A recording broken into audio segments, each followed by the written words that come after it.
السلام عليكم. السلام عليكم. عم ياسر. حاج محمود. الله يبارك فيك. لكم شاي ولا حاجه غير الشاي؟ الله يبارك فيك، الله يخليك. لا معنا مشوار والله.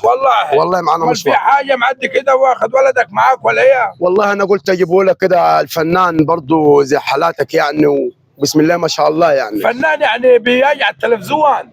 ان شاء الله ربنا يكرمه ويجي على التلفزيون. طب اقعد يا عم، اقعد اشربوا شاي يا ده ناعل. باين عليه ما قاعدش، يعني بيعمل ايه هو؟ بيغني معاه صفحه وبيغني الراجل. والله انت عارف ان صفحتي ما بنزلش عليها غنى، احنا صفحتنا كوميديه والكلام دي.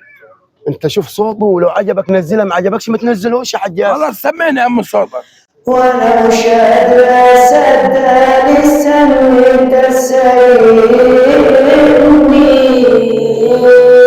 واني خلاص مش ممكن اشوفك وتكلمني. طب من بعدك اتعنانا ويطمني، مين يطبطب مين يشيله هرنا عليه. روح السند اللي مقويني وبتحم فيه، مكسور دار واحساس عمري ما حسيت بيه. انا ما اتبعتش منك لسه ناقصني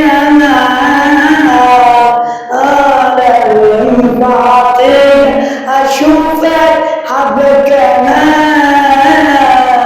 تسمعني وداعي القلب وداعي الايام من بعدك صعبة ربنا على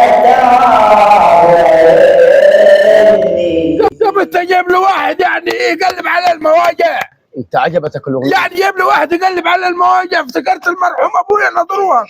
والله هو بصراحه قلب المواجع كلها. ايه هو دي؟ انا ولدي انا على العموم انا اخلي المتابعين هي اللي تحكم لو كان صوته حلو ولا وحش. لما انت شوف دمحت ديك وما انا بعمل ايه؟ والله هو نغمته حلوه بصراحه. روح يا عم انت، روح يا ابوي روح. طب وليه مفزيع يا حاج ياسر؟